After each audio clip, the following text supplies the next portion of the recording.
Hey everyone, and so in this video, I'm going to be showing you how to get your money back on Offerup. So in order to get your money back on Offerup, there should of course be some preliminary precautions that you should take so that you won't actually need to reach this situation. So the first thing is checking for counterfeit items, and the second thing is checking for counterfeit bills.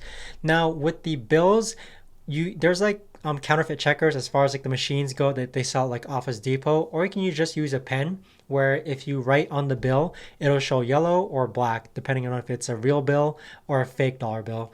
Now, as far as how to actually get your money back, it is going to require communication. Okay, so I have gotten money back from a seller before just because the item was defective.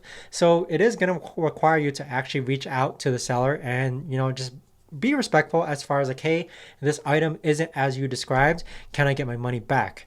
Now comes a situation where the seller is more so mischievous, in which they actually know that the item is defective or they know the item is counterfeit.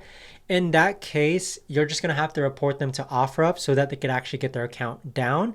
And as far as actually getting your money back, that's going to be quite a bit more difficult.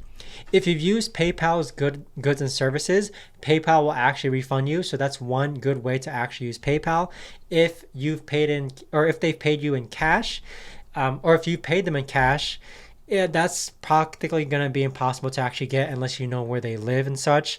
Now, with that though, it's going to come like physical alteration, but that's usually things which I choose not to take part of.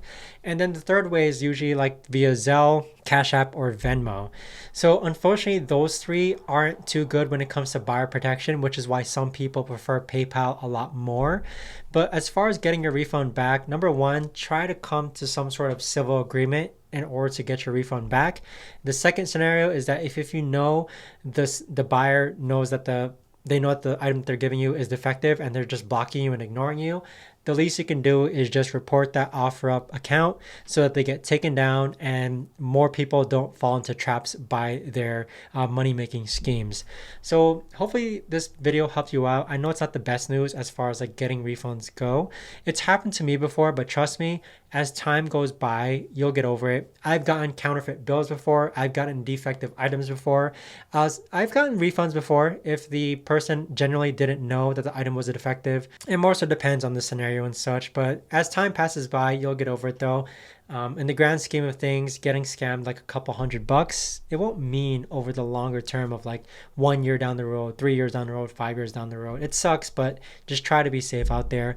On this channel, I do have a few more videos on how to actually not get scammed on Offerup, so maybe you want to check that out next.